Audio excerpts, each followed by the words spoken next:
नमस्कार दोस्तों, मेरा नाम है अंशुमन नायक और आप सभी का बहुत बहुत स्वागत है इंडियन डिफेंस न्यूज की डिफेंस टॉक सीरीज में, जहां पर हम रोज नए नए डिफेंस अपडेट्स के बारे में बात करते हैं। तो चलिए देर न करते हुए आज की वीडियो शुरू करते हैं।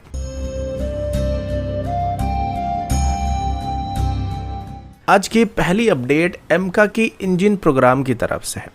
अभी सुनने को मिला है कि भारत की तरफ से अपने 5th जनरेशन फाइटर जेट यानी एमका फाइटर जेट के लिए एक बहुत ही ज़रूरी डिसीजन लिया गया है और अभी एमका की इंजन को डेवलपमेंट के मामले में भारत की तरफ से रोल्स रॉयस के बदले फ्रांस की सफरान को प्रीफर करने की बात सामने आई है। ये नया इंजन 110 किलोटन से लेकर 120 किलोटन की थ्रस्ट को जनरेट करने वाला है, जो कि एमका की मार्क 2 वर्जन को पावर करने वाला है और इस इंजन का डेवलपमेंट जीटीआरई के साथ मिलकर जॉइंटली करने का फैसला किया गया है। अब शुरू से ये बात पता था कि भारत की future aero engine development program में सफरान और रोल्स रॉयस के बीच मेन कंपटीशन होने वाला था, लेकिन सवाल ये कि अभी सफरान को किस बेसिस पर सिलेक्ट किया जा रहा है। इस डिसीजन के पीछे सबसे बड़ा कारण यहाँ पे डेवलपमेंटल टाइमलाइन होने का जिक्र किया जा रहा है। हालांकि दोनों ही ओरिजिनल इक्विपमेंट मैन्युफैक्चरर की तरफ से इंजन की को डेवलपमेंट और टेक्नोलॉजी ट्रांसफर के मामले में सिमिलर ऑफर भारत को दिया गया था, लेकिन सफरान की तरफ से 10 साल का साइकिल प्रपोज किया जा रहा है, जबकि रोल्स रॉयस की तरफ से जो प्रपोजल दिया गया था उसमें वो 13 साल के आसपास का था। इंडियन एयरफोर्स चाहता है कि एमका की मार्क 2 वर्जन का प्रोडक्शन 2035 के आसपास स्टार्ट हो जाएगा और इसकी पहली डिलीवरी 2037 के आसपास स्टार्ट किया जाएगा। तो सफरान का टाइमलाइन इस रिक्वायरमेंट के साथ मैच करने वाला है, जबकि रोल्स रॉयस का ऑफर इस मामले में 3 साल हमको और पीछे धकेलने की उम्मीद किया जा रहा है, जो कि एमका की प्रोडक्शन को 2040 या उससे देर तक भी पुश कर सकता है। एक और मेजर इश्यू की बात करें तो स्ट्रेटेजिक और जियोपॉलिटिकल एंगल से भी अगर देखा जाए तो भी एक मेजर कंसर्न होने वाला है। भारत को कंसर्न है कि अगर रोल्स रॉयस के साथ कोलैबोरेशन किया जाएगा तो फ्यूचर में यूनाइटेड स्टेट का प्रेशर या सैंक्शन का रिस्क भी बना रहेगा। जैसे कि 1998 में न्यूक्लियर टेस्ट के बाद हुआ था, वैसा ही आगे चल के होने की उम्मीद भी किया जा रहा है, क्योंकि रोल्स रॉयस के कुछ सप्लाई चेन है जो कि इनडायरेक्टली यूनाइटेड स्टेट के कंट्रोल में रहते हैं और इसी वजह से भी सफरान को प्रेफरेंस दिया जा रहा है। अगला अपडेट इंडियन नेवी के सबमरीन प्रोग्राम को लेकर है। आप सभी को पता होगा कि पिछले साल इंडियन नेवी की तरफ से अपनी अंडर वाटर फ्लीट को मजबूत करने के लिए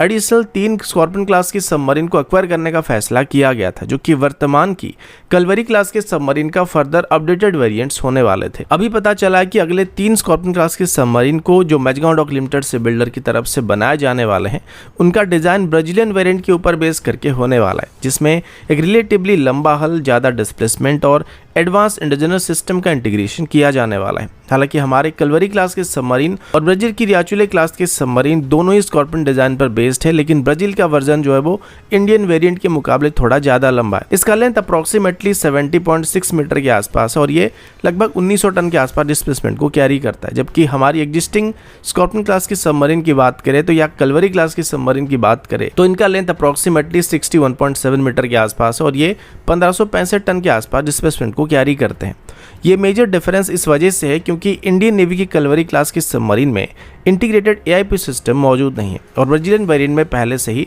एआईपी सिस्टम को इंटीग्रेट किया गया था, जिस वजह से उनका सबमरीन का हल यहाँ पे 910 मीटर के आसपास एक्सटेंड किया गया था,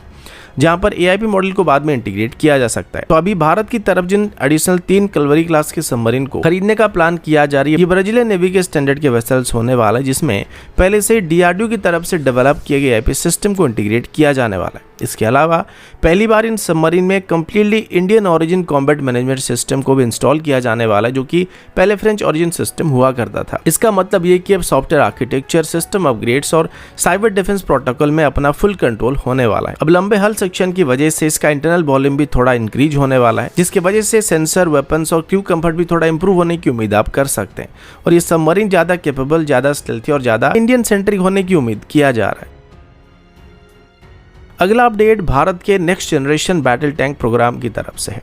दोस्तों, अभी रशिया की तरफ से एक बहुत ही इंपॉर्टेंट डेवलपमेंट सुनने को मिल रहा है, जहां पर रशिया की टॉप टैंक मैन्युफैक्चरर उराल भागोजावोद की तरफ से अपनी T-14 अरमाता मेन बैटल टैंक को भारत के सीवीआरडी या किसी डिफेंस पीओसी के साथ कोलैबोरेशन करके भारत में ही बनाने का प्लान किया जा रहा है और ये ऑफर अभी इंडियन आर्मी की next generation main battle tank requirement को ध्यान में रखते हुए देने की बात सामने आई है। ये प्रोजेक्ट मेक 1 कैटेगरी के अंदर आगे बढ़ाने का प्लान किया जा रहा है, जिसमें टैंक को डेवलप करने का 70% फंडिंग गवर्नमेंट की तरफ से किया जाने वाला है। T-14 अरमाता टैंक दुनिया की सबसे एडवांस टैंक में काउंट किए जाते हैं। इनमें unmanned turret, isolated armour crew capsule, fully digital fire control system, active protection system और next generation situational awareness system मौजूद होता है। इसकी करंट वेरिएंट में 12N360 twin turbo diesel engine का इस्तेमाल किया जाता है, जो कि 1500 हॉर्स पावर तक पावर को जनरेट कर सकता है। अब रशिया की इस ऑफर में खास बात यह भी है कि अभी रशिया का कहना है कि अगर भारत चाहे तो T-14 अरमाता टैंक में भारत की रिक्वायरमेंट के हिसाब से मॉडिफिकेशन या कस्टमाइजेशन भी किया जा सकता है, और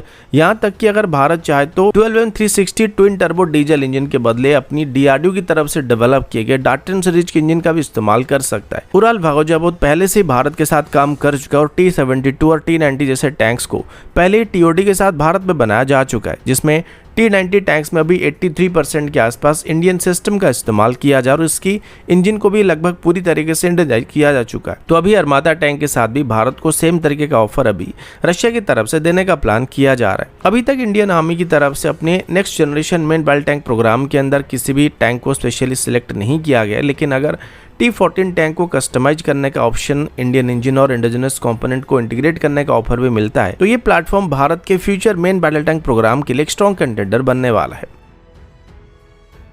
अगला अपडेट अस्त्र मिसाइल की तरफ से है और अभी हम अस्त्र मार्क 1 मिसाइल के एक नए वेरिएंट के बारे में बात करने वाले हैं, जिसमें RF सीकर के बदले इमेजिंग इंफ्रारेड सीकर का इस्तेमाल किया जा सकता है, जो कि DRDO के लिए एक मेजर स्टेप हो सकता है। फिलहाल अस्त्र मार्क 1, जो कि भारत का इंडिजिनस बियॉन्ड विजुअल रेंज का एयरवेयर मिसाइल है,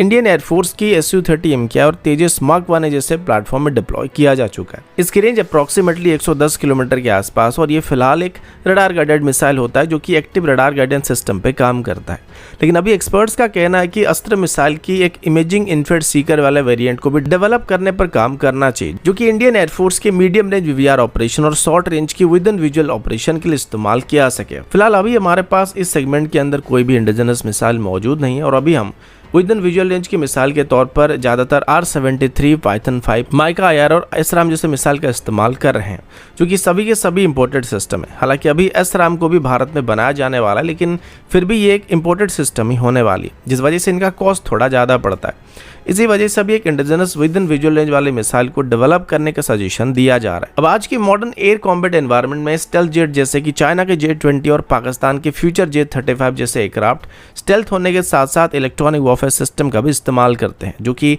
रडार रोमिंग मिसाइल को जैम कर सकते हैं। लेकिन इमेजिंग इंफ्रारेड सीकर वाले मिसाइल को जैम करना काफ़ी मुश्किल होता है, क्योंकि रडार सिग्नेचर को नहीं बल्कि हीट सिग्नेचर को डिटेक्ट करता है और उसी का पीछा करते हैं, और इससे छुपना काफ़ी मुश्किल भी होता है। और स्टेल्थ एयरक्राफ्ट को इलेक्ट्रो ऑप्टिकल सिस्टम की मदद से और इंफ्रारेड सिस्टम की मदद से काफ़ी डिस्टेंस पर भी डिटेक्ट किया जा सकता है। लेकिन प्रॉब्लम ये कि लॉन्ग डिस्टेंस पे एंगेज होने वाले फिलहाल हमारे पास कोई भी इमेजिंग इंफ्रारेड गाइडेड मिसाइल मौजूद नहीं है। इस सेगमेंट में पहली बार अभी MBDA की तरफ से अपनी माइका मिसाइल के एक एडवांस वेरिएंट को डेवलप किया जा रहा है, जो कि डुअल सीकर कैपेबिलिटी के साथ आने वाला है, जो कि बहुत शॉर्ट रेंज में और मीडियम रेंज मिसाइल के तौर पर काम कर सकता है। अभी वैसे ही अस्त्र मार्क 1 मिसाइल के एक इमेजिंग इंफ्रारेड सीकर बेस्ड या डुअल सीकर बेस्ड वेरिएंट को बनाने का सजेशन दिया जा रहा है, जो कि न केवल क्लोज रेंज एंगेजमेंट के दौरान हीट सीकर मिसाइल की डिमांड को पूरा कर पाएगा, बल्कि माइका NG मिसाइल की तरह डुअल ऑपरेशन में भी इस्तेमाल किया जा सकेगा। और नॉर्मली अगर कोई लॉन्ग रेंज में किसी टारगेट के ऊपर हीट सीकर मिसाइल को या इमेजिंग इंफ्रारेड सीकर वाले मिसाइल को फायर करता है, तो दुश्मन को कभी भी मिसाइल के लॉन्च होने के बारे में पता नहीं चलने वाला है,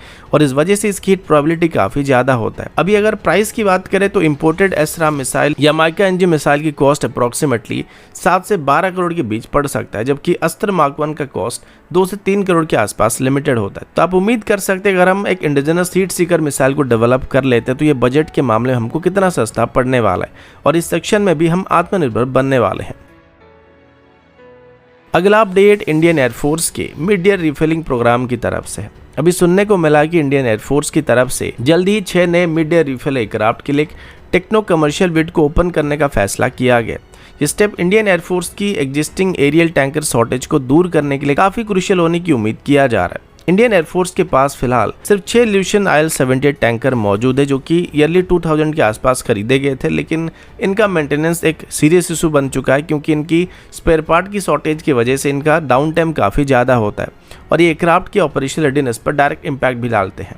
अब इंटरेस्टिंग बात यह कि इस टेंडर में यूरोपियन, रशियन और Israeli defence contractor actively participate कर रहे हैं, मतलब कंपटीशन काफ़ी ज़्यादा इंटेंस होने वाली है।